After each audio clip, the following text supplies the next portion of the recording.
Alright, सो अभी हम लोग स्क्रीन पे वापस से आते हैं। लास्ट क्लास में हम लोगों ने एसईओ टॉपिक स्टार्ट किया था, जिसमें से कुछ बातें हम लोगों ने डिस्कस की थी, जैसे सबमिशन करना, वेब 2.0 पे वर्क करना, सोशल बुक मार्किंग करना, रिव्यूज़ पोस्टिंग करना, सोशल शेयरिंग करना। और ये सभी चीज़ों को करने का जो रिजल्ट होता है वो हमारा ये होता है कि आपके नंबर ऑफ बैकलिंक्स इंक्रीज़ होने लगते हैं। बैकलिंक्स एक इंपॉर्टेंट फैक्टर होता है ऑफ पेज एसईओ का।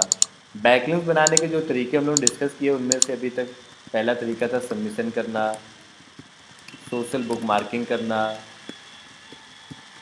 वेब 2.0 में कई सारी फ्री वेबसाइट्स बनाना, और गूगल में पोस्टिंग करना, ये एक तरीका था रिव्यूज़ वगैरह अपलोड करवाना, सोशल शेयरिंग करना।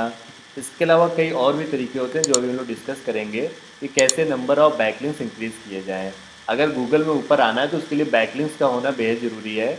बैकलिंक्स अगर किसी वेबसाइट के चेक करने हो या अपने खुद के बैकलिंक्स चेक करना हो तो ऊबर सजेस्ट जैसे टूल्स आते हैं जो मैंने लास्ट क्लास में आपको बताया था। यहाँ से हम लोग किसी के भी बैकलिंक्स चेक कर सकते हैं। तो कई बार क्या होता है कि आपके जो कॉम्पिटिटर वेबसाइट होती है उसके इतने ज़्यादा बैकलिंक्स होते हैं कि आपको वहाँ से काफ़ी ज़्यादा अपने खुद से बैकलिंक बनाते बनाते भी आप उतने बैकलिंक्स नहीं बना पाएंगे।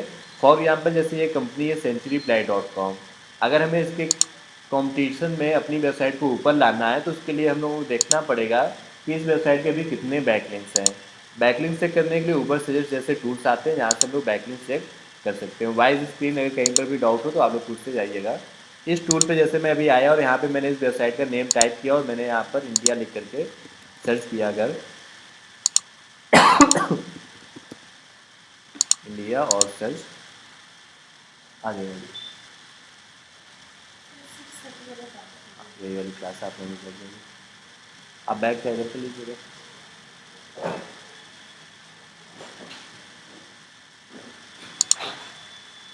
ओके, सो अभी हम लोग डिस्कस कर रहे थे कि अगर गूगल में ऊपर आना है तो उसके लिए हमें SEO सर्च इंजन ऑप्टिमाइजेशन करना होता है।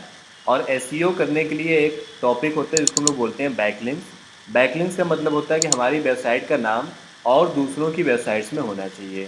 तो यहाँ पर जैसे आप देखेंगे अभी मैंने इस टूल से चेक किया कि ये जो हमारी कॉम्पिटिटर वेबसाइट है centuryply.com, इसका नाम लगभग 59,000 वेबसाइट्स में है। ओके, तो 59,000 बैकलिंक्स इसके ऑलरेडी बने हुए हैं।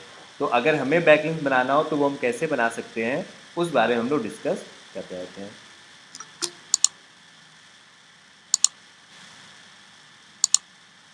ओके, सो अमन कनेक्टेड, बाकी लोग भी जो ऑनलाइन कनेक्टेड हैं मेरी बात को स्टेप बाय स्टेप सुनते जाइएगा। सो ये अलग अलग तरीके जो मैंने अभी आपके स्क्रीन पर लिखे इन सब तरीक़ों से आपका जो नाम है वो धीमे धीमे गूगल में आने लगेगा और आपके बैकलिंक्स इंक्रीज होने लगेंगे। उसके बाद हम लोग नेक्स्ट आते हैं। हाँ बिल्कुल, आप नोट करते जाइएगा। अभी यहाँ से जो मैं बताता हूँ उसको आप नोट करते जाइएगा। तो जैसे जैसे आपका नाम गूगल में ऊपर आने लगेगा लोग आपकी वेबसाइट पे विजिट करने लगेंगे, नंबर ऑफ़ विजिटर्स जो हैं वो आपकी वेबसाइट पर आने लगेंगे। तो अब आपको ये जानना होगा कि आपकी वेबसाइट में कितने लोग आते हैं। वो लोग कहाँ से आते हैं, गूगल से आते हैं, कुछ लोग फेसबुक से आएंगे, कुछ लोग व्हाट्सएप से आएंगे, कुछ लोग आपकी वेबसाइट में यूट्यूब से आएंगे, डायरेक्ट आएंगे। तो उनका सोर्स क्या है, वो लोग कहाँ से आते हैं आपकी वेबसाइट में, और जो लोग आते हैं वो कितना टाइम स्पेंड करते हैं। फॉर एग्जांपल मेरी एक वेबसाइट है जिसमें कि मैं क्रिकेट के बारे में लिखता हूँ, उसमें मैंने विराट कोहली के बारे में भी लिखा है, सचिन के बारे में भी लिखा है। मैं जानना चाहता हूँ कि लोग विराट के बारे में ज़्यादा पढ़ने आते हैं या सचिन के बारे में, तो वो कौन से पेज में आते हैं, ये सभी बातें जानना। जो लोग आते हैं उनकी लोकेशन क्या है, वो कानपुर से आते हैं, लखनऊ से आते हैं, या इंडिया के बाहर से आते हैं, कहाँ से आते हैं, इन सभी चीज़ों को आगे चल करके आपको जानना होगा। फॉर एग्जांपल जैसे ये कंपनी है सेंचुरी प्लाई करके, इनके अलग अलग प्रोडक्ट्स हैं, ये डोर्स बनाते हैं, प्लाईवुड बनाते हैं, लेमिनेट्स बनाते हैं। अब ये जानना चाहते हैं कि इनकी वेबसाइट पे लोग डोर्स के लिए ज़्यादा आते हैं कि प्लाईवुड के लिए ज़्यादा आते हैं, किस पर्पज़ से लोग ज़्यादा आते हैं, इन सभी बातों को ये जानना चाहते हैं। तो ये सब जानने के लिए गूगल का एक टूल आता है जिसका नाम है गूगल एनालिटिक्स। तो आज की क्लास में हमारा पहला टॉपिक है, उसका नाम है गूगल एनालिटिक्स। ओके, सो गूगल एनालिटिक्स गूगल का एक काफ़ी इंपॉर्टेंट और एक पॉपुलर टूल है जिसकी हेल्प से हमें कई बातें पता चलती हैं, जैसे कि वेबसाइट में कितने लोग आते हैं, कहाँ से आते हैं, कितना टाइम स्पेंड करते हैं, आने के बाद वो वापस आते हैं कि नहीं आते हैं। ये सभी बातें आप गूगल एनालिटिक्स नाम के टूल से पता कर सकते हैं।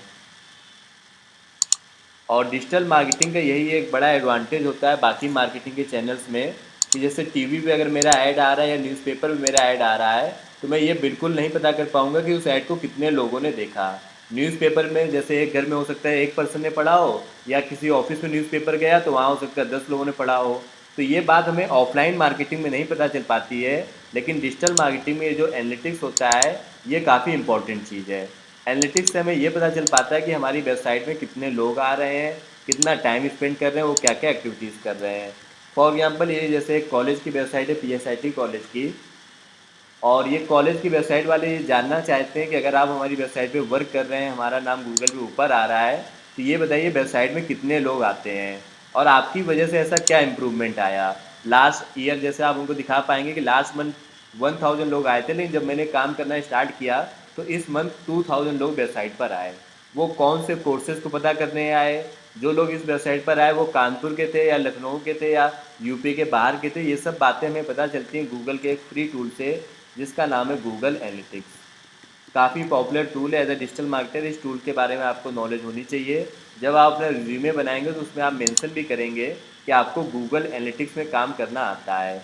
कैसे वर्किंग होती है गूगल एनालिटिक्स में, मैं स्टेप बाय स्टेप आपको गाइड करूँगा अभी।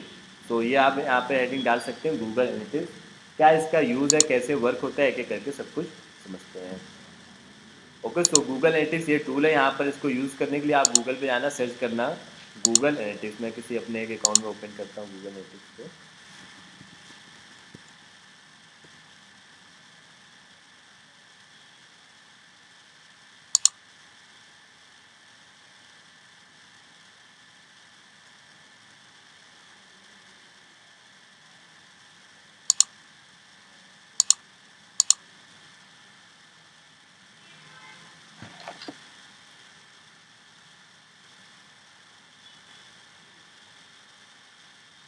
ओके, सो ये यहाँ पर भी ओपन हो रहा है, फिर मैं इसके आगे आपको कंटिन्यू करता हूँ।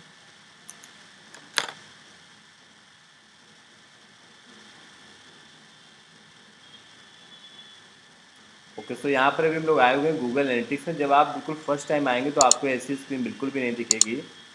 आपको जो स्क्रीन दिखेगी फर्स्ट टाइम, मेरा क्योंकि अकाउंट ऑलरेडी बना हुआ है तो इसलिए मुझे ये स्क्रीन दिख रही है। मैं किसी और ईमेल आईडी में गूगल एनालिटिक्स को ओपन करता हूँ जिसमें कि मेरा अकाउंट पहले से ना बना हो।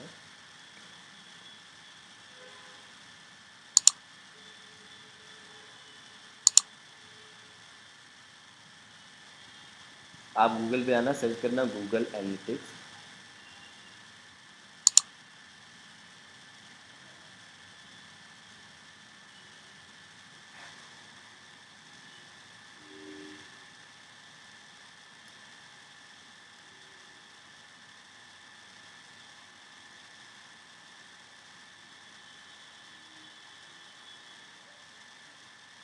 इस ईमेल आईडी में मेरा अकाउंट बना है तो मैं ईमेल आईडी स्विच करूँगा।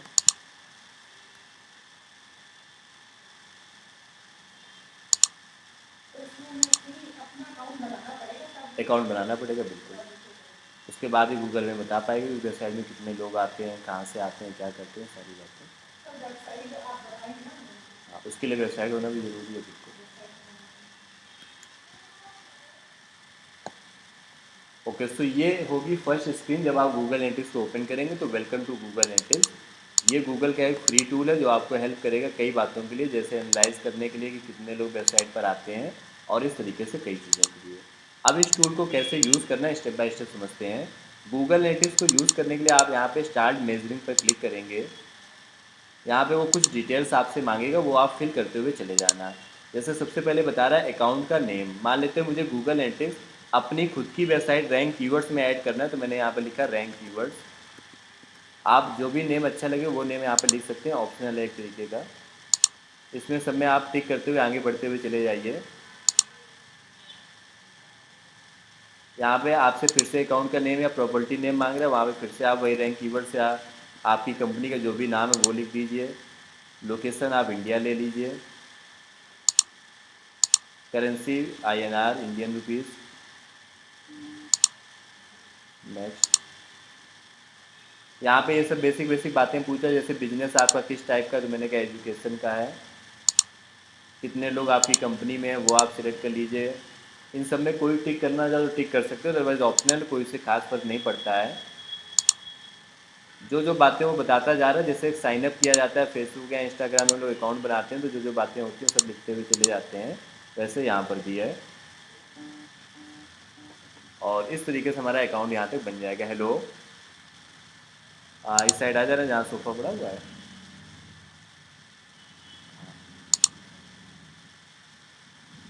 ओके, सो ये था हमारा step number 1, create an account करने का। तो यहाँ से हम लोग गूगल एनालिटिक्स में अपना अकाउंट बना लेंगे। Create an account.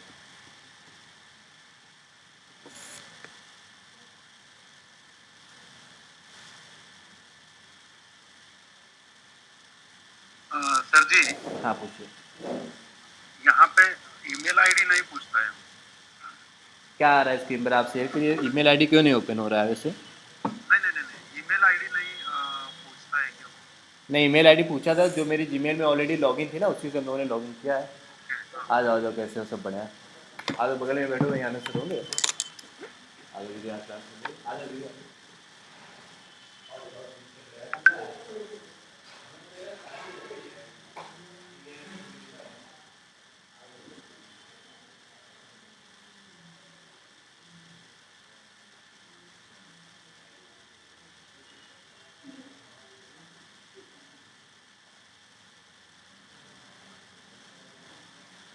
Okay, so topic पे वापस से आते हैं। हाँ, तो ईमेल आईडी तो वही थी ना जो मेरी ऑलरेडी लॉगिन थी अकाउंट में।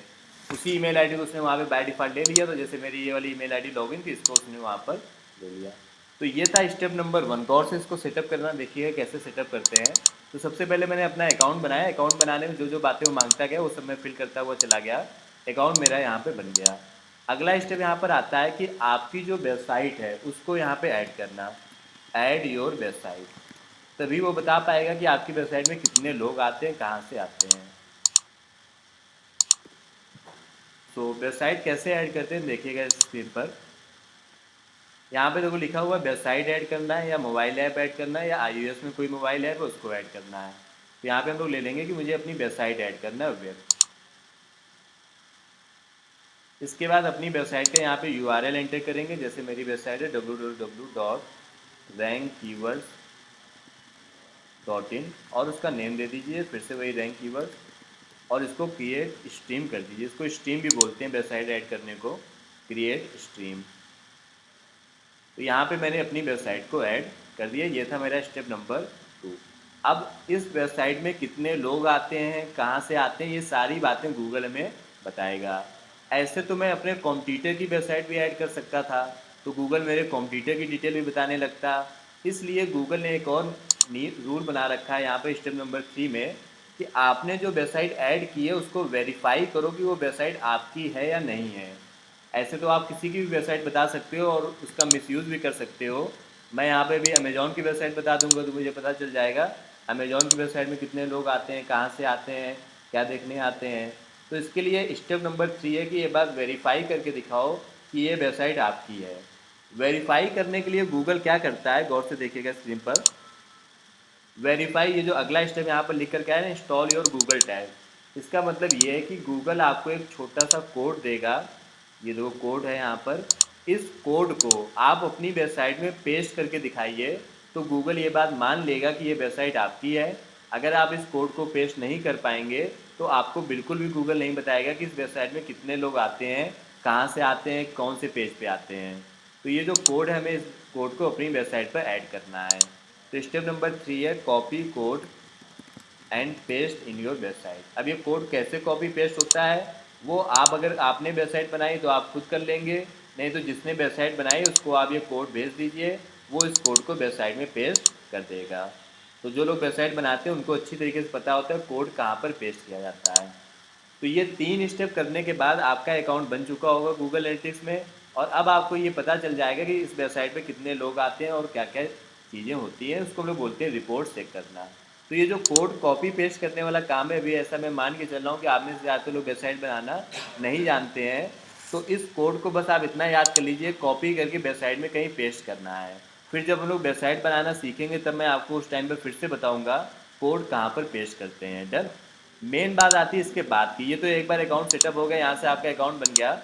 अब मेन बात आती है ये सब पता करना कि वेबसाइट में कितने लोग आते हैं, कहाँ से आते हैं, कितना टाइम स्पेंड करते हैं, इन सभी बातों को, इसको हम लोग बोलते हैं रिपोर्ट चेक करना। तो मेरा जो अकाउंट ऑलरेडी कनेक्टेड, मैं उस अकाउंट को ओपन कर लेता हूँ।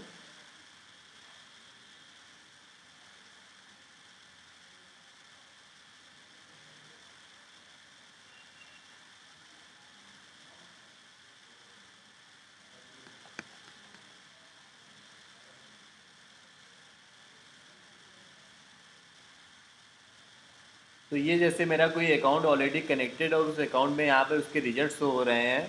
तो जैसे यहाँ पर आप देखिए, ये यूजर्स लास्ट इन 30 मिनट्स 3 लिख करके आ रहा है। और ये सब जितनी भी बातें लिख करके आ रही हैं, इनका क्या मतलब है, इसका क्या यूज़ है, एक एक करके मैं इन सभी बातों पे डिटेल में बात करने वाला हूँ, जो कि आप एक एक करके समझेंगे। तो मैं समराइज़ करता हूँ कि हम लोग कहाँ तक पहुँचे। आज की क्लास का जो पहला टॉपिक है वो हम लोग डिस्कस कर रहे हैं Google analytics. Google analytics Google का एक फ्री ऑफ कॉस्ट टूल है, जिससे हमें ये पता चलता है वेबसाइट में कितने लोग आते हैं, कहाँ से आते हैं, क्या करते हैं, ये सारी बातें। इसको यूज़ करने के लिए सबसे पहला स्टेप है साइन अप करना। तो आप गूगल पे जाके अपना अकाउंट बनाएंगे, अपनी वेबसाइट बताएंगे, एक कोड मिलेगा, उस कोड को अपनी वेबसाइट पर पेस्ट कर लेंगे। उसके बाद नेक्स्ट आपको क्या करना है, उसको आप एक एक करके स्टेप बाय स्टेप देखिएगा। गूगल एनालिटिक्स में अकाउंट बन जाने के बाद आपको सबसे पहले देखना होता है रियल टाइम रिपोर्ट। एक रिपोर्ट है जिसका नाम है रियल टाइम। इस रिपोर्ट से हमें ये पता चलता है कि इस समय मेरी वेबसाइट में कितने लोग हैं। यहाँ पे देखिए, जैसे एक ये ऑप्शन आ रहा है कि व्यू रियल टाइम करके, जो नीचे साइड ऑप्शन आ रहा है, मैं इस पर क्लिक करूँगा व्यू रियल टाइम पे।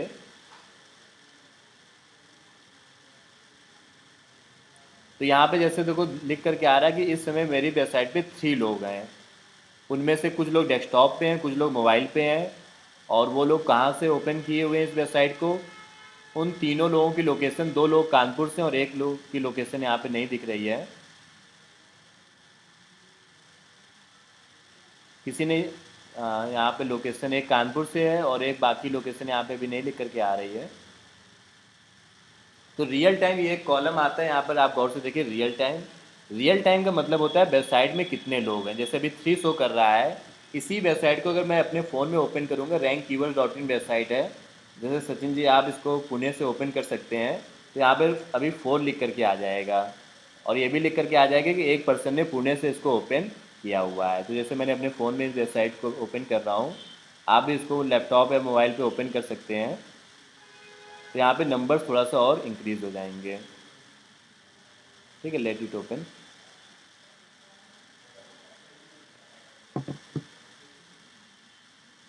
ये देखिए यहाँ पे डिवाइस में भी 4 हो गया है, हालांकि मैंने भी ओपन किया हुआ है। अगर आप भी ओपन करेंगे तो यहाँ पे 5 हो जाना चाहिए। और कुछ लोग मोबाइल से ओपन किए हुए हैं, कुछ लोग डेस्कटॉप से। 50-50% में दो दो लोगों ने ओपन किया है। मैंने भी किया rank keywords dot in website है, ये वेबसाइट है rank keywords dot in. Rank keywords dot in. हाँ, क्या बोल, एक्चुअली मैं मोबाइल से ही कनेक्ट कर लेता हूँ, वॉइस की कुछ प्रॉब्लम आ रही है लैपटॉप में। मैंने रैंक कीवर्ड्स डॉट इन ही किया है। हाँ, इसी को आप ओपन कर लें, ये वाली वेबसाइट मोस्ट प्रॉब्ली ओपन होगी।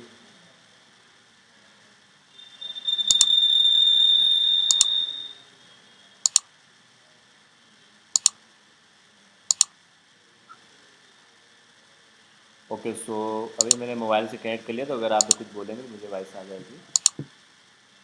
तो यहाँ पे देखिए एनालिटिक्स में नंबर्स इंक्रीज होते जा रहे हैं। जैसे इस समय 8 नंबर्स हो गए, मतलब 8 लोगों ने मेरी वेबसाइट को ओपन कर रखा है।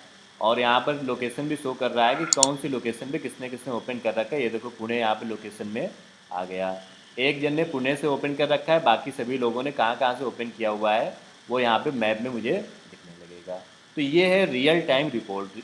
कानपुर में देखो यहाँ पर शो हो रहा है, कानपुर से किसी ने ओपन किया, किसी ने लखनऊ से ओपन किया है, 2 लोगों ने, और बाकी कुछ लोगों ने यहाँ से ओपन किया हुआ है। ओके, तो ये है हमारी पहली रिपोर्ट, जिसको हम लोग बोलते हैं real time. Real time report से हमें पता चलता है कि इस समय वेबसाइट में कितने लोग हैं, कहाँ से ओपन कर रखा है। और एक और बड़ी ज़रूरी बात, वेबसाइट में जैसे कई पेजेस होते हैं, जैसे ये होम पेज है, अबाउट अस पेज है, ट्रेनिंग पेज है, और भी कई पेजेस हैं। तो जिसने भी ओपन किया हुआ है उसने कौन सा पेज ओपन किया है ये भी हमें पता चल जाएगा।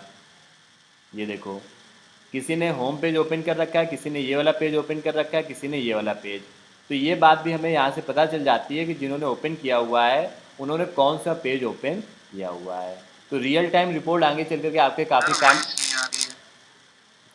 हाँ, अभी वॉइस आ रही होगी। तो रियल टाइम रिपोर्ट आपके काफ़ी काम की रिपोर्ट है। यहाँ से आपको कई डिटेल्स पता चल पाती हैं कि वेबसाइट को कितने लोगों ने ओपन किया हुआ है, कहाँ से ओपन किया हुआ है। किसी ने देखो आगरा से ओपन किया है, आगरा से किसने, कारगिल ने ओपन किया है। तो ये बातें हमें, नहीं नहीं सर, हम तो इटावा में है। तुमने ओपन किया कि नहीं किया है। सर किया है, लेकिन हाँ ना, वो इटावे का हाँ नाम वो बोल उतना रहा था एग्जैक्ट कभी कभी नहीं दिखा पाता है, तो वो आगरा बता रहा है, इटावा से थोड़ा और आगे चला गया है। ओके तो अच्छा हाँ सर जी, मैंने भी किया है। हाँ, आपने तो पुणे से किया था, आपका तो शो कर रहा था, पुणे में भी शो कर रहा था ना, देखा था ना आपने, आपका शो कर रहा था कि पुणे से एक पर्सन ने ओपन कर रखा है। ओके सो ये थी हमारी पहली रिपोर्ट जिसको लोग बोलते हैं रियल टाइम रिपोर्ट। ये होपफुली आप लोग समझ गए होंगे। नेक्स्ट आते हैं, ये देखो यहाँ से पुणे शो कर रहा है, यहाँ पर कॉर्नर में ये और ये पूरा इंडिया का मैप टाइप का आ गया है। अब ये सब जान करके आपको मिलेगा क्या, ये सब जान करके आपको ये मिलेगा कि आपके मार्केटिंग के एफर्ट्स सही हो रहे हैं या नहीं हो रहे हैं। फॉर एग्जांपल आपकी कंपनी ने कहा आगे चल करके कि आपको ईमेल मार्केटिंग करना है और 5000 लोगों को ईमेल भेजो। अभी कभी आपने ईमेल भेजा, फिर आप यहाँ आकर चेक कर सकते हो कि कितने लोगों ने ईमेल आकर के ओपन करके इस समय मेरी वेबसाइट को ओपन किया। नेक्स्ट रिपोर्ट पे आते हैं, दैट इज़ ऑडियंस। तो पहली रिपोर्ट थी रियल टाइम रिपोर्ट। अगर कोई कभी आपसे पूछे रियल टाइम रिपोर्ट का क्या मतलब है तो आप समझा पाएंगे। इस रिपोर्ट से हमें पता चलता है कि इस समय वेबसाइट में कितने लोग हैं। ऑडियंस रिपोर्ट से हमें पता चलता है कि पिछले दिनों में कितने लोग आए थे। जैसे मैं जानना चाहता हूँ कल कितने लोग आए थे, पिछले एक हफ्ते में कितने लोग आए, एक महीने में कितने लोग आए। तो वो आपको ऑडियंस टैब से पता चलता है।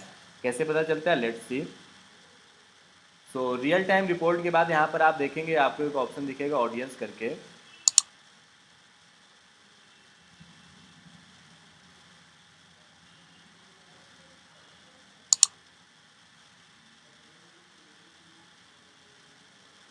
तो मैं वापस से गूगल एनालिटिक्स की स्क्रीन पर आ चुका हूँ और ये वाला जो टैब होता है, ये वाला, यहाँ से आपको पता चलता है कि पिछले कुछ दिनों में आपकी वेबसाइट में कितने लोग आए और कहाँ से आए। ये भी लोड हो रहा है थोड़ा स्लोली स्लोली। ये देखिए, तो इस रिपोर्ट को आप गौर से देखिएगा। यहाँ पे जैसा कि लिखा हुआ है कि 145 लोग मेरी वेबसाइट पर आए हुए हैं। ये लोग कितने दिनों में आए, लास्ट 7 डेज में। कल अगर मुझे पता करना है कल कितने लोग आए थे तो मैं यहाँ पे स्टर्डे ले लूँगा। स्टर्डे में यहाँ पे मुझे कल का पता चल जाएगा आइडिया कि कल 28 लोग मेरी वेबसाइट पर आए थे। उनमें से नए कितने लोग थे, जो लोग पहली बार आए थे वो 18 लोग थे। जो लोग आए उन्होंने कितना टाइम स्पेंड किया, एवरेज 1 मिनट 59 सेकेंड। तो जो भी कोई पर्सन आता है कुछ 1-2 मिनट का टाइम स्पेंड करता है। तो यूज़र का मतलब है कितने लोग आए, न्यू यूज़र्स का मतलब है कितने नए लोग थे, और इस इंगेजमेंट का मतलब उन्होंने कितना टाइम स्पेंड किया। इवेंट काउंट, इवेंट काउंट एक और रिपोर्ट है जो कि आप आगे चल के समझोगे। इसका मतलब ये होता है कि जो लोग वेबसाइट पर आए उन्होंने कहाँ कहाँ पे कितनी कितनी बार क्लिक किया, इसको बोलते हैं इवेंट काउंट। ये थोड़ा सा डिटेल टॉपिक है, अभी के लिए आप बस इतना समझ लीजिए। इवेंट काउंट का मतलब जैसे किसी ने कॉल वाले ऑप्शन पे क्लिक किया, किसी ने फॉर्म भरने के लिए क्लिक किया, तो उन सबको लोग बोलते हैं इवेंट काउंट। ओके, तो मेन आप अभी इसको देखिए, यूजर्स, न्यू यूजर्स और एवरेज सेशन टाइम। तो अगली रिपोर्ट है हमारी ऑडियंस, जिसमें हमें पता चलता है कितने लोग आए, यूजर्स कितने नए लोग आए और उन्होंने कितना टाइम हमारी वेबसाइट पे स्पेंड किया। ये आप 1 वीक का, 1 मंथ का इस तरीके से देख सकते हैं। तो आप अपनी कंपनी को ये दिखा भी सकते हैं कि देखिए सर, लास्ट 1 मंथ में सिर्फ 100 लोग आए थे, लेकिन जब से मैं काम कर रहा हूँ तब से नंबर्स ग्रो हो रहे हैं। इसका मतलब काम मैं सही कर रहा हूँ। और रिपोर्ट देखने के लिए आप यहाँ पे क्लिक करेंगे तो और ज़्यादा डिटेल में रिपोर्ट आ जाएगी, जिसमें कि हमें बाउंस रेट और दूसरी बातें भी पता चलेंगी।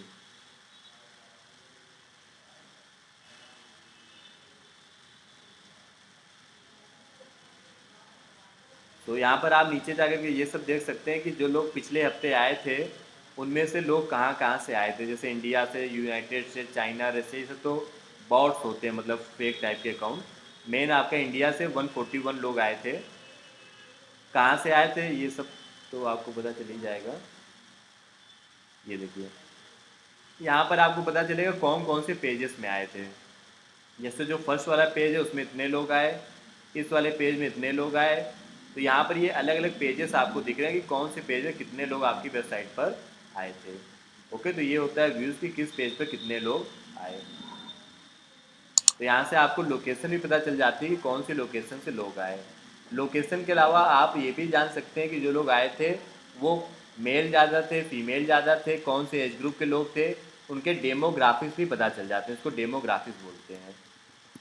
ठीक है, मैं जस्ट 1 मिनट में आता हूँ अभी, तब तक आप लोग ये बातें नोट कर लीजिए।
Okay, so back to topic. यहाँ तक आप लोग होपफुली समझ गए होंगे कि रियल टाइम रिपोर्ट क्या है, उसके यूज़ क्या है, और ऑडियंस टैब में हमें क्या क्या पता चलता है। डेमोग्राफिक्स कैसे पता चलता है? डेमोग्राफिक्स का मतलब है कि जो लोग वेबसाइट पर आए थे वो मेल थे, फीमेल थे, क्या थे। तो डेमोग्राफिक्स चेक करने के लिए आपको करना ये है कि जैसे यहाँ पर आप देखेंगे कहीं पर लिखा होगा, ये देखो डेमोग्राफिक्स लिख करके आ रहा है, इस पर हम लोग क्लिक करेंगे डेमोग्राफिक्स वाले ऑप्शन पे। देन यहाँ पर हमारे ओपन हो जाएगा कि जो लोग आए वेबसाइट पे मेल थे, फीमेल थे, या उनकी एज ग्रुप वगैरह क्या थी। ऑनलाइन जो कनेक्टेड है भाई सारे ना, हाँ ठीक है। तो ये सिटी वगैरह भी देखो शो कर रहा है, कौन कौन सी सिटी से लोग आए। अभी ये जेंडर यहाँ पे नहीं शो कर पा रहा है कि मेल थे फीमेल थे, क्योंकि ज़्यादा लोग नहीं आए हैं वेबसाइट पे। जब कुछ 500-1000 लोग आ जाते हैं तब वो बता पाता है कि मेल फीमेल कौन सा एज ग्रुप के लोग आए थे। और इन सब चीज़ों से को जान करके आपको मिलता ये है, आप फिर आगे की प्लानिंग वैसे ही कर पाते हैं। आप अपने प्रोडक्ट के बारे में समझ पाते हैं कि कौन सी एज ग्रुप के लोगों को मेरा प्रोडक्ट पसंद आ रहा है, कौन से जेंडर को ज़्यादा पसंद आ रहा है, तो उसी के अकॉर्डिंग आप आगे की मार्केटिंग करते हैं। तो ये आपका सेकेंड टैब होता है जिसको हम लोग बोलते हैं ऑडियंस टैब। अगला टैब हमारा आता है, वो उसका नाम है एक्विजिशन टैब। ये जो एक्विजिशन होता है इसका मतलब होता है टेक्निकल टर्म्स में, सिंपल टर्म्स में, कि जो लोग आए थे वो लोग आए कहाँ से। जैसे मुझे पता चला कि मेरी वेबसाइट में 400 लोग आए, अब वो 400 लोग कहाँ से आए? डायरेक्ट आए कि फेसबुक से आए कि गूगल से आए कि यूट्यूब से आए, इंस्टाग्राम से आए, व्हाट्सएप से आए, कैसे आए? तो ये जानना भी ज़रूरी होता है मार्केटिंग के लिए। तो यहाँ पर आप देखेंगे एक ऑप्शन आता है एक्विजिशन करके, ये वाला ऑप्शन। तो एक्विजिशन वाले टैब में हमें यही बात पता चलती है कि जो लोग वेबसाइट पर आए थे वो लोग कहाँ से आए थे। ये सब जान करके आप आगे की प्लानिंग कर पाएंगे कि क्या चल रहा है, कुछ इम्प्रूवमेंट हो रहा है कि नहीं हो रहा है। तो डिजिटल मार्केटिंग में रिपोर्ट्स की काफ़ी इंपॉर्टेंस होती है। कई जॉब्स में तो आपका यही काम होगा कि इस तरीके के दिन भर रिपोर्ट्स पे काम करना और ये सब एनालाइज करना कि क्या चल रहा है वेबसाइट में, कौन से लोग आ रहे हैं। तो यहाँ पर आप देखिए लिखा हुआ है कि डायरेक्ट 107 लोग आए जिन्होंने डायरेक्ट गूगल पे जाके सर्च किया, सॉरी क्रोम पे गए और डायरेक्ट मेरी वेबसाइट ओपन की। ऑर्गेनिक सर्च का मतलब होता है गूगल के थ्रू कितने लोग आए, 63 लोग आए। सोशल मीडिया के थ्रू 2 लोग आए, और रेफरल मतलब व्हाट्सएप या बाकी जगहों से 1 लोग आए। सोशल मीडिया में हमें कई बार ये भी पता चल जाता है कि इंस्टाग्राम से आए कि फेसबुक से आए, ये बातें भी हमें पता चल जाती हैं। तो जैसे यहाँ पर शो कर रहा है कि सोशल मीडिया से 2 लोग आए, हालांकि ये भी काफ़ी छोटा नंबर है सोशल मीडिया का 2 लोगों का। हो सकता है ये भी नहीं बता पाएगा कि वो 2 लोग फेसबुक से आए कि इंस्टाग्राम से आए। अदरवाइज़ ये भी हमें पता चल जाता है कि वो लोग कहाँ से आए। तो सर्च का मतलब होता है गूगल में सर्च करके। जैसे गूगल पे किसी ने सर्च किया कि डिजिटल मार्केटिंग कोर्स या डिजिटल मार्केटिंग ट्रेनिंग इस तरीके से, और वहाँ पे हमारा नाम गूगल में दिखा, वहाँ से क्लिक करके लोग हमारी वेबसाइट पर आ गए। इस तरीके से जो लोग आए उसको हम लोग बोलते हैं गूगल में सर्च करके कितने लोग आए, इस तरीके से।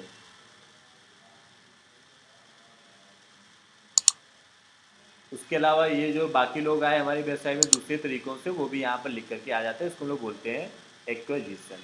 रेफरल का मतलब होता है जैसे व्हाट्सएप पे शेयर किया गया या कोरा वगैरह में जो दूसरे प्लेटफॉर्म्स हैं, वहाँ से हमारी वेबसाइट में कितने लोग आए।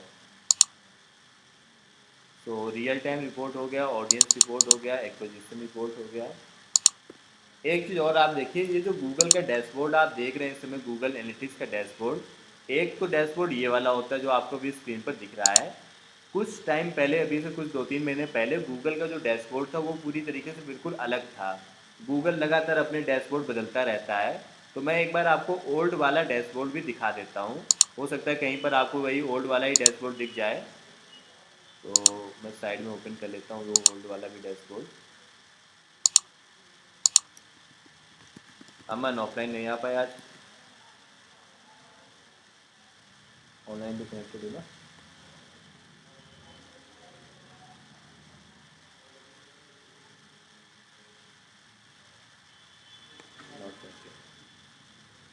सो गूगल एनालिटिक्स का ओल्ड डैशबोर्ड कैसा दिखता था ये मैं आपको दिखा रहा हूँ यहाँ पर।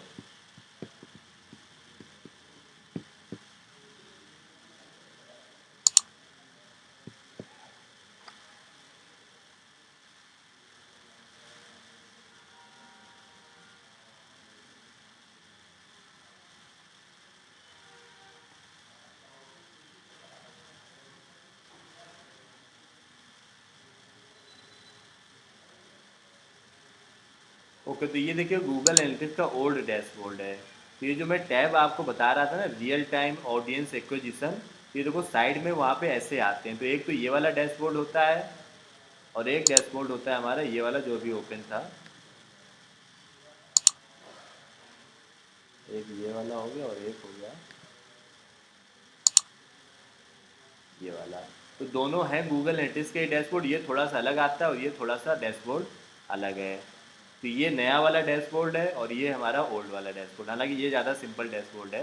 यहाँ रियल टाइम की डिटेल्स आ जाती हैं, ऑडियंस मतलब पुराने टाइम में कितने लोग आए, कल या उसके पहले कितने लोग आए। एक्विजिशन का मतलब होता है लोग कहाँ से आए। और लास्ट टैब हमारा बिहेवियर। बिहेवियर टैब हमें ये बताता है कि जो लोग आए थे उन्होंने कितना टाइम स्पेंड किया, वेबसाइट पे आने के बाद वो रुके कि नहीं रुके, कितना टाइम उन्होंने स्पेंड किया, कौन से पेज पर गए। वेबसाइट में अलग अलग पेजेस हैं, अगर मुझे जानना हो कौन से पेज पे लोग जाते हैं। जैसे मैंने एग्जांपल दिया था कि कॉलेज की एक वेबसाइट है, वो जानना चाहते हैं कि कॉलेज की वेबसाइट पर लोग बीटेक के बारे में ज़्यादा जानने आते हैं कि बीबीए के बारे में, कि बीसीए के बारे में, कि एमबीए के बारे में। तो वो बिहेवियर टैब से हमें पता चल जाता है। जैसे ये देखो एक वेबसाइट का मैंने यहाँ पे ओपन किया है। इस वेबसाइट पे टोटल 3000 लोग आए, 3000 पेज व्यूज़ हुए। उनमें से लोग कौन कौन से पेज में आए ये देखो यहाँ पे लिखा हुआ है। कुछ लोग इस वाले पेज में आए, कुछ लोग इस वाले पेज में आए, कुछ लोग फर्स्ट वाले पेज में आए। तो ये बातें हमें यहाँ पर लिख करके आने लगती हैं। ये देखिए अलग अलग पेजेस में कितने कितने लोग आए, ये सभी बातचीत यहाँ पर लिखी हुई है। ओके, तो इसको हम लोग क्या बोलते हैं, बिहेवियर टैब। तो बिहेवियर टैब का मतलब होता है कि जो लोग आए थे वो कौन कौन से पेजेस में आए थे। तो this is known as behaviour. Behaviour का मतलब आप समझ गए होंगे कि कौन कौन से पेजेस में आए। एक्विजिशन का मतलब होता है सोर्स क्या था, फेसबुक से आए, गूगल से आए। ऑडियंस का मतलब है कितने लोग आए, और रियल टाइम का मतलब है पहले क्या क्या होता रहा। तो ये 4 इंपॉर्टेंट रिजल्ट हैं जिनको आपको देखना चाहिए। इससे आप एनालाइज कर पाते हैं कि आपकी वेबसाइट में क्या क्या चल रहा है। ओके, तो ये सभी बातें आप नोट कर लीजिए। गूगल एनालिटिक्स को यूज़ करने के लिए पहले आपको ये करना पड़ेगा। उसके बाद इस तरीके की रिपोर्ट्स आने लगती हैं। इन रिपोर्ट्स को आपको चेक करना पड़ता है, उसी के अकॉर्डिंग आप अपनी प्लानिंग करते हैं। तो अगर आप किसी कंपनी में जॉब कर रहे हैं तो कई बार आपसे ये रिपोर्ट मांगी भी जाएगी। जैसे आपने मान लेते हैं सितंबर से वर्क करना स्टार्ट किया, तो आपसे बोलेंगे पहले सितंबर की रिपोर्ट दिखाओ। तो मैं जैसे देखता हूँ सितंबर की अपनी रिपोर्ट क्या है हुआ था सितंबर में।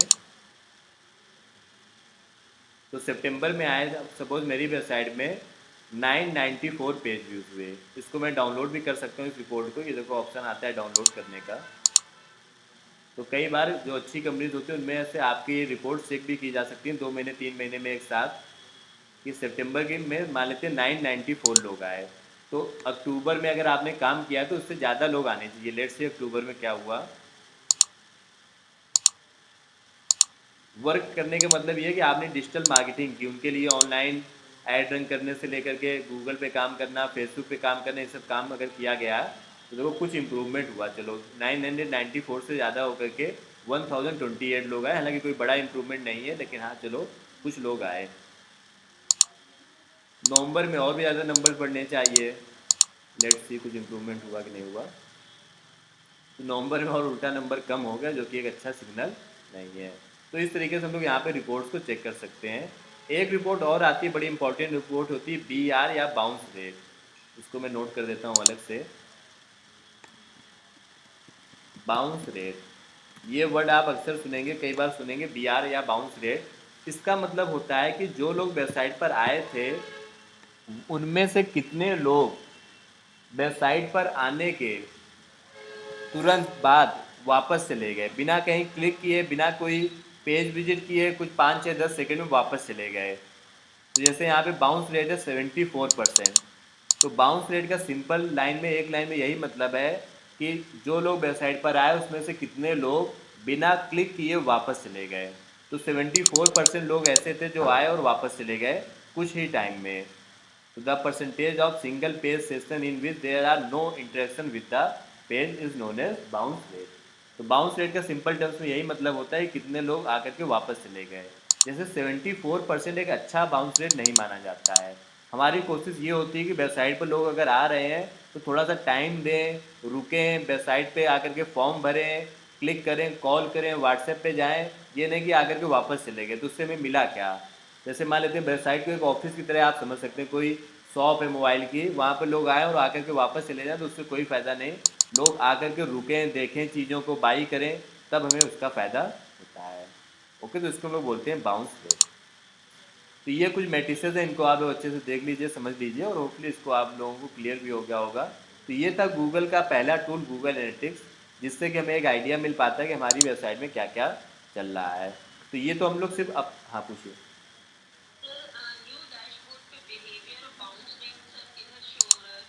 हाँ, जैसे नए वाले डैशबोर्ड पे अगर हम लोग आएंगे यहाँ पर, तो इस रिपोर्ट के कंप्लीट ओवरव्यू में अगर हम लोग जाएंगे,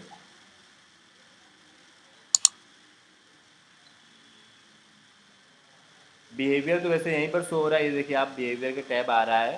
बिहेवियर का मतलब था कि कौन कौन से पेजेस पे लोग गए हैं। तो बिहेवियर में एक कदम फिर से बैक जाता हूँ।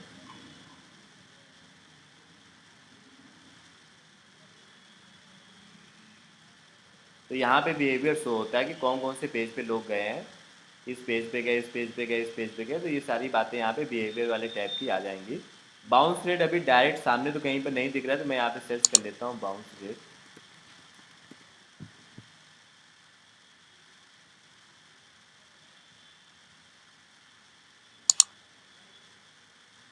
तो ये साइड में यहाँ पर आ गया, जो कि है 37%। तो वो काफ़ी इंप्रूव हुआ है बाउंस रेट। दिसंबर 15 से दिसंबर 21 के बीच में बाउंस रेट, पहले यही सेम वेबसाइट का ही डेटा वहाँ पे शो हो रहा है। नवंबर में बाउंस रेट 76% था और दिसंबर में 37% हो गया। इसका रीज़न आप जानते हैं क्या हुआ था? ये दिसंबर मंथ में और उसके कुछ दिन पहले इस वेबसाइट में कुछ चेंजेस किए थे, कुछ स्टूडेंट्स ने किए थे और उनको मैंने सजेस्ट किए। तो चेंजेस करने के बाद इस वेबसाइट में जो दूसरा लुक हुआ था वो ये लुक हो गया था। इस लुक में क्या हुआ था कि यहाँ पे एक फॉर्म लगा दिया गया था। तो पहले क्या होता था कि लोग आते थे, देख करके वापस चले जाते थे, क्योंकि ज़्यादा डिटेल्स होती नहीं थी वेबसाइट पर, सब लिखा होता था बस। चेंज करके ये कर दिया गया कि टेक्स्ट कम कर दिया गया, इमेजेस ज़्यादा कर दी गई। अब आप देखेंगे वेबसाइट पे इमेजेस ज़्यादा हैं, तो इससे क्या होता है कि लोग यहाँ पर आते हैं और किसी को कोर्स करिकुलम डाउनलोड करना है तो कुछ लोग फॉर्म फिल करते हैं।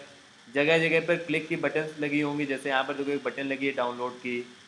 तो इससे क्या होता है, बाउंस रेट हमारा कम हो जाता है। बाउंस रेट का सिंपल से बस यही मतलब है कि लोग आकर के रुकें वेबसाइट पर, कहीं पर क्लिक करें, फॉर्म भरें, डाउनलोड करें, व्हाट्सएप करें, कॉल करें, कुछ भी करें। तो ये एक पॉजिटिव साइन माना जाता है कि बाउंस रेट जितना कम हो। तो ये BR या बाउंस रेट जिसको हम लोग बोलते हैं, होपफुली ये भी आप लोग समझ गए होंगे। तो इस तरीके से हम लोग वेबसाइट पे अलग अलग रिपोर्ट्स को एनालाइज कर सकते हैं और उस पर हम लोग यहाँ पे वर्किंग कर सकते हैं। हाँ, ये ऐसे यहाँ पर ओपन हो गई रिपोर्ट। इसके बाद एक्चुअली वो डायरेक्ट टैब इसमें बिहेवियर नाम से तो नहीं आ रहा है। बिहेवियर टैब से हमें ये पता चलता था कि कौन कौन से पेजेस लोगों ने विजिट किए हैं, तो वो हमें नीचे यहाँ पर दिख रहा है। नए वाले डैशबोर्ड में बिहेवियर टैब सामने नहीं आ रहा है। ये इस तरीके से हम लोग देख सकते हैं। ओके, हाँ पूछिए। बाउंस रेट कितना होना चाहिए? फ़ोन पे इसकी बड़ी अच्छी ऐप भी आती है गूगल एनालिटिक्स की, जिसको हम लोग देख सकते हैं सभी स्टैट्स और रिपोर्ट ये सब गूगल एनालिटिक्स की ऐप में दिख भी जाता है। तो बिल्कुल जो लोग ब्लॉगर्स होते हैं या जो लोग अपनी वेबसाइट पे लगातार नज़र बनाए रखते हैं, वेबसाइट को भी एक ऑफिस की तरह समझिए। जैसे बिजनेसेस का एक पर्पस होता है कि लोग उनके यहाँ ऑफलाइन विजिट करें आकर के, जितने ज़्यादा लोग आएंगे उतनी ज़्यादा उनकी सेल होगी। वैसे ही वेबसाइट भी है, वहाँ पे जितने ज़्यादा लोग आएंगे उतना ज़्यादा उनको रिस्पॉन्स मिलेगा। तो इस ऐप में हम लोग ये सारी चीज़ों को चेक कर सकते हैं। हाँ, क्या क्वेश्चन है आपका?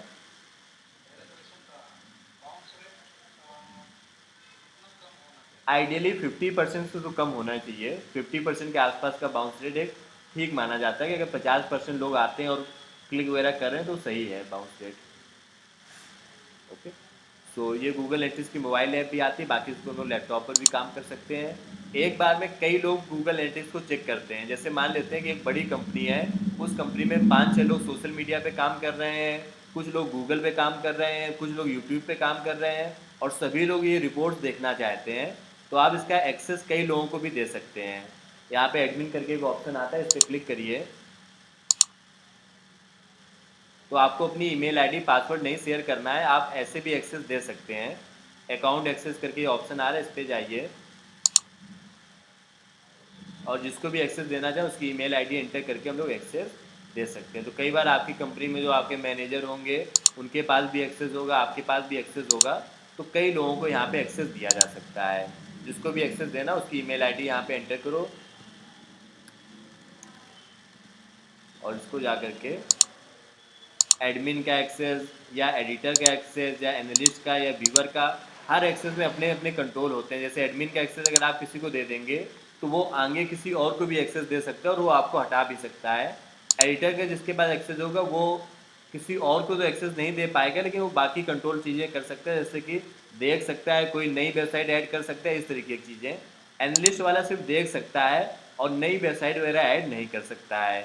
व्यूअर वाला सिर्फ देख सकता है। तो एनालिस्ट और व्यूअर में बस 1-2 पॉइंट्स का फ़र्क होता है।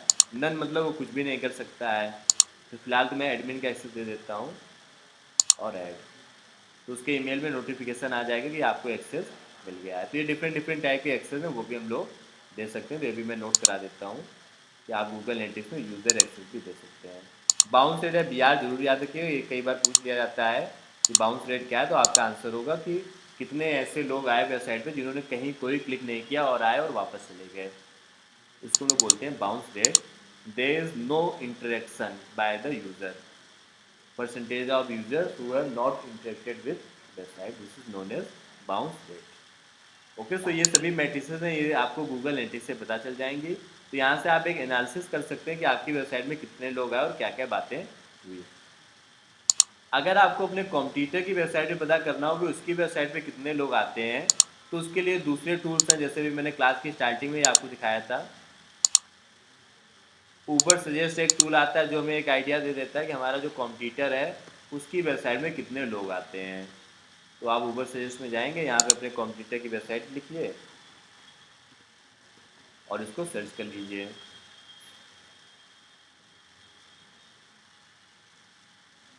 तो ये टूल हमें एक आइडिया दे देगा कि उसकी वेबसाइट में कितने लोग आते हैं, लेकिन उतना डिटेल में तो हमें नहीं पता चल पाएगा, लेकिन एक बेसिक आइडिया हमें यहाँ से मिल जाता है।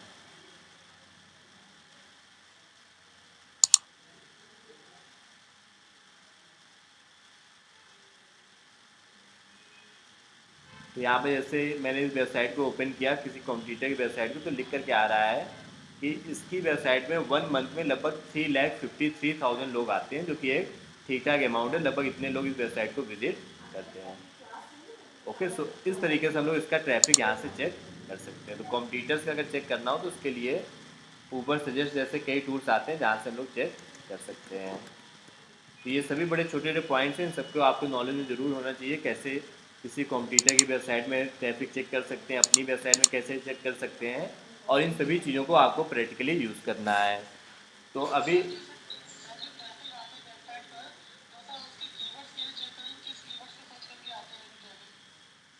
हाँ, अब जैसे मान लेते हैं कि मुझे पता चला कि ये जो कॉम्पिटिटर है इसकी वेबसाइट में 3,53,000 लोग आते हैं, जो कि एक काफ़ी बड़ा नंबर है।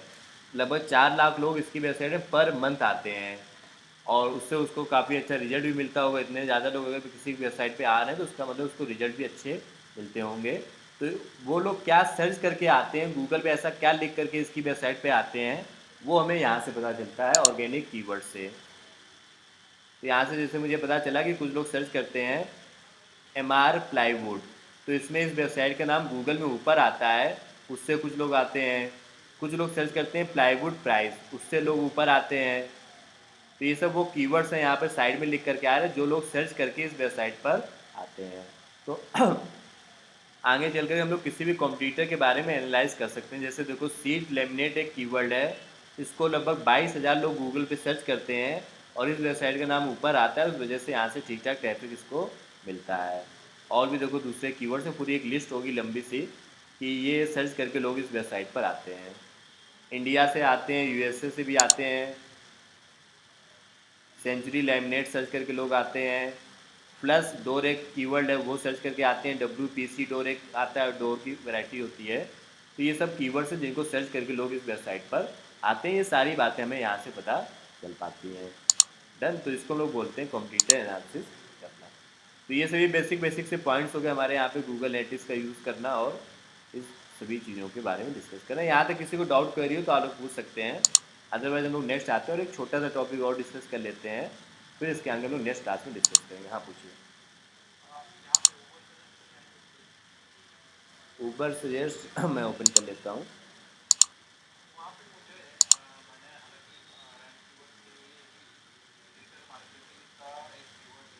ठीक है। हाँ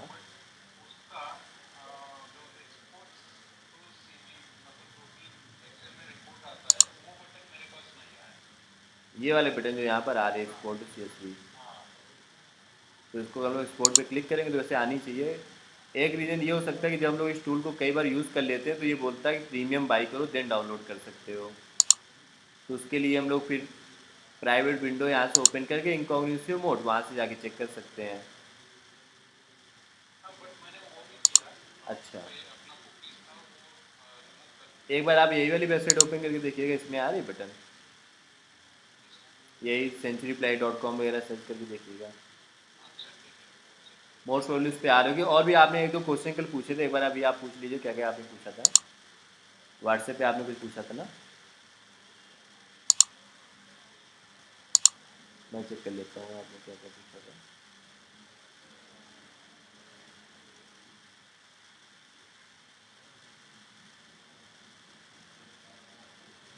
many website asking for sign up, हाँ साइन अप वो होता है वहाँ पर रेगुलर SEO। ओके, सो ये दो क्वेश्चन है, मैं इनको डिस्कस कर लेता हूँ।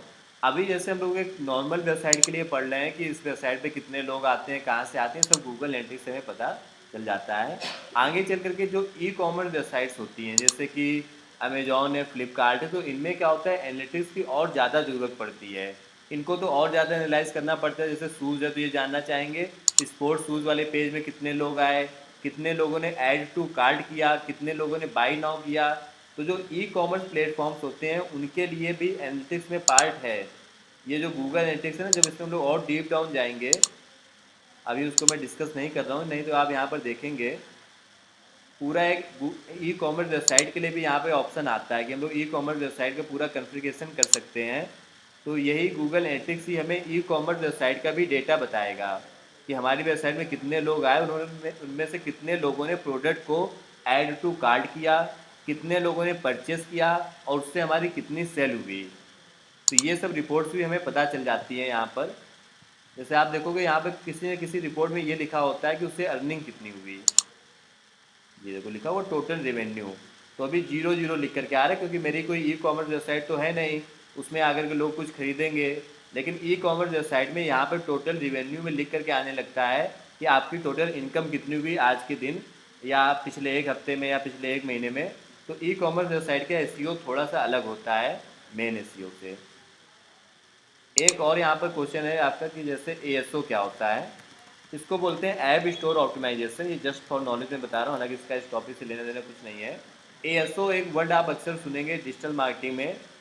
एक तो है SEO का मतलब होता है सर्च इंजन ऑप्टिमाइजेशन। तो जो बातें अभी हम लोग अपनी वेबसाइट के लिए चेक कर रहे थे गूगल एनालिटिक्स में कि कितने लोग वेबसाइट में आए, उन्होंने क्या किया क्या नहीं किया, कितना विजिट किया, वैसे हमें कभी कभी ऐप में भी जानने की ज़रूरत पड़ेगी। मान लेते हैं जोमेटो की ऐप है, जोमेटो वाले जानना चाहते हैं कि सबसे ज़्यादा उनकी वेबसाइट में कौन से शहर से लोग आते हैं, कौन सी सिटी से लोग आते हैं। तो वो सारी बातें वो लोग एनालाइज कर सकते हैं। उसके लिए गूगल का अलग एक टैब आता है, गूगल प्ले कंसोल करके एक टैब आता है, वहाँ से ये सारी बातें पता चलती हैं। तो ऐप्स का जो डेटा होता है वो गूगल प्ले कंसोल से पता चलता है कि आपकी ऐप में कितने लोग आए, उन्होंने कितना विजिट किया क्या नहीं किया। ये सारी बातें आपकी जो मोबाइल ऐप है उसका कंप्लीट डेटा प्ले कंसोल से पता चलता है, गूगल प्ले कंसोल। तो एनालिटिक्स से हमें मेनली वेबसाइट का डेटा पता चलता है। तो एएसओ बेसिकली यही है कि ऐप स्टोर जो है, जो प्ले स्टोर है, उसमें अपनी ऐप को ऑप्टिमाइज़ करना। एसईओ है वेबसाइट के लिए और एएसओ है ऐप के लिए। ये एक अलग टॉपिक है जो फिर कभी आएगा। फिलहाल तो हम लोग अभी एसईओ पे फोकस कर रहे हैं। ओके, सो और किसी का कोई क्वेश्चन हो तो आप लोग पूछ सकते हैं, अदरवाइज इसके आगे फिर हम लोग नेक्स्ट क्लास में कंटिन्यू करेंगे। ओके, इसका मैं वीडियो शेयर कर दूंगा, तो आप लोग प्रैक्टिस कैसे करना है। प्रैक्टिस करने के लिए बेसिकली आपको ज़रूरत पड़ेगी एक वेबसाइट की, क्योंकि गूगल एनालिटिक्स आप ओपन तो कर लेंगे लेकिन ये सब डेटा आपको तभी पता चल पाएगा जब तक आप ये कोड ऐड नहीं कर लेंगे। तो आप लोगों को होमवर्क में काम ये करना है कि आप गूगल एनालिटिक्स में जाना है, अकाउंट बनाना। अकाउंट बनाने के बाद आपको एक कोड मिलेगा, वो कोड आप मेरे पर्सनल व्हाट्सएप पर शेयर कर देना। ग्रुप में जो मेरा नंबर है, ग्रुप में भी आप शेयर कर सकते हैं। तो कोड आपको कहाँ पर मिलता है, जब आप अकाउंट बनाएंगे उसी समय कोड मिलता है, उसको टैग भी बोलते हैं। तो उस कोड को मैं रियल वेबसाइट में ऐड करा दूंगा। तो उससे क्या होगा कि आपकी वेबसाइट पर फिर वो रिजल्ट्स आने लगेंगे। ये जो कोड मिलेगा इस तरीके का, ये एज इट इज़ कॉपी करके आप व्हाट्सएप पर शेयर कर देना। तो गूगल एनालिटिक्स में आप सभी को आज अकाउंट बनाना है। अकाउंट बनाते टाइम पर जो वेबसाइट पूछेगा उसमें आप ये वेबसाइट बता देना।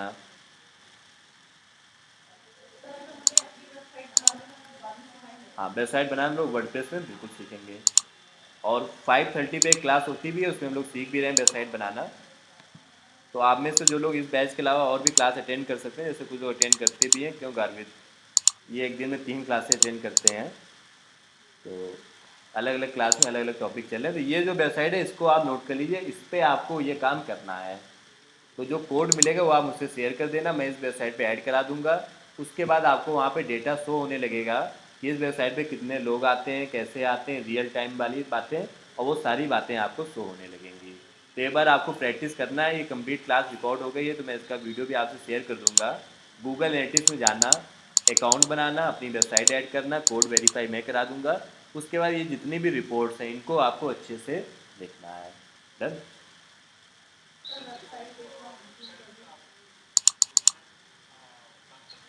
हाँ, मैं ग्रुप में शेयर कर देता हूँ इस वेबसाइट को।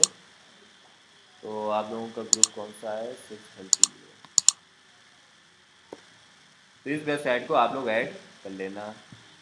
वेबसाइट में कोड हालांकि पेस्ट करना कोई बड़ी टास्क नहीं है, वो बड़ा आसान सा काम है। तो आप बस बस वही चीज़। तो आप लोग जो भी कोई दूसरी क्लास भी अटेंड कर सकते हो, तो ये बैच भी चलते हैं शाम सेम टाइम पर 10 AM पर। गूगल एड्स टॉपिक स्टार्ट हुआ है अभी लास्ट क्लास में ही, और उसके अलावा 4:30 PM, जो कि जल्दी 4 PM हो जाएगा। उसमें हम लोगों का टॉपिक आज से स्टार्ट हुआ है। कौन सा स्टार्ट हुआ है, क्यों गार्वित, कौन सा टॉपिक स्टार्ट हुआ है? 4 PM पे कौन सा टॉपिक? नहीं, कोई कन्फ्यूजन नहीं होती। जैसे कुछ लोग तो 3 दिन 4 क्लासेस लेते हैं, वो चलता रहता है। ऐसे सारे टॉपिक आपस में इंडिपेंडेंट टॉपिक हैं। जैसे फेसबुक पढ़ने के लिए कोई ज़रूरी नहीं कि गूगल वाला टॉपिक आता हो। तो ऐसी कोई कन्फ्यूजन वैसे नहीं रहती है। क्यों खुशबू, आपका इस मामले में क्या फीडबैक है? आप भी आई थिंक 1 डे में 3-4 क्लास ले लेती हैं, तो इसमें कन्फ्यूजन नहीं होती है क्या?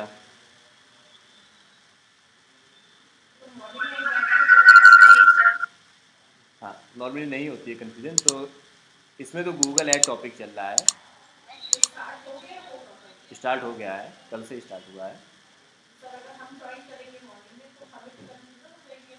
नहीं, वो आ जाता है समझ में। जैसे यही जो टॉपिक है कई दिनों से चल रहा है, लेकिन आपको थोड़ा बहुत समझ में आया होगा, तो चीज़ें आ जाती हैं समझ में। तो 2-3-4 क्लासेस तक थोड़ा सा फ्लो में चीज़ें जब आ जाती हैं तो उसके बाद भी समझ में आने लगती हैं। तो ये चीज़ रहती है। 4 PM पे क्या टॉपिक चल रहा है, कोई बताएगा? मुझे याद नहीं आ रहा है। हाँ, लीड जनरेशन टॉपिक चल रहा है। मुझे ज़रूर कन्फ्यूजन हो जाती है कई बार। 5 PM पे जो टॉपिक चल रहा है वेबसाइट डेवलपमेंट, और 6 वाले PM पे जो आपका ही बैच है उसमें टॉपिक हमारा चल रहा है SEO। तो कोई भी बैच किसी भी टाइम पे अटेंड कर सकते हैं, बाकी संडे को तो एक क्लास होती ही होती है। ठीक है डन।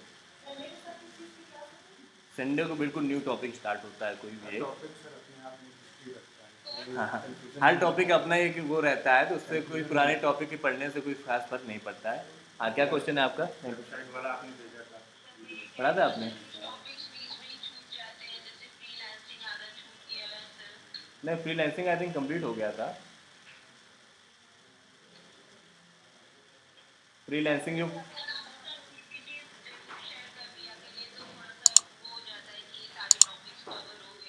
हाँ, पीपीटी जैसे जो टॉपिक्स बचा करें, जैसे आज तो मैंने काफ़ी कुछ शेयर कर दिया है। आप लोग एक दो बार जरूर बता दिया करिए, एक्चुअली कई मैसेजेस आ जाने की वजह से चीज़ें थोड़ा मिसमैच हो जाती हैं। तो जो चीज़ें मिस हुआ करें वो आप लोग ग्रुप में जरूर बता दिया करिए, मुझे पर्सनल मैसेज कई बार कर दिया करिए, तो मैं शेयर कर दिया करूँगा। ओके। हाँ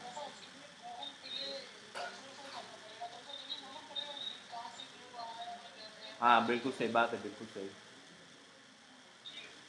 ओके सर, ठीक है, फिर मिलते हैं नेक्स्ट क्लास में। Thank you so much everyone, मिलते हैं कल की क्लास में।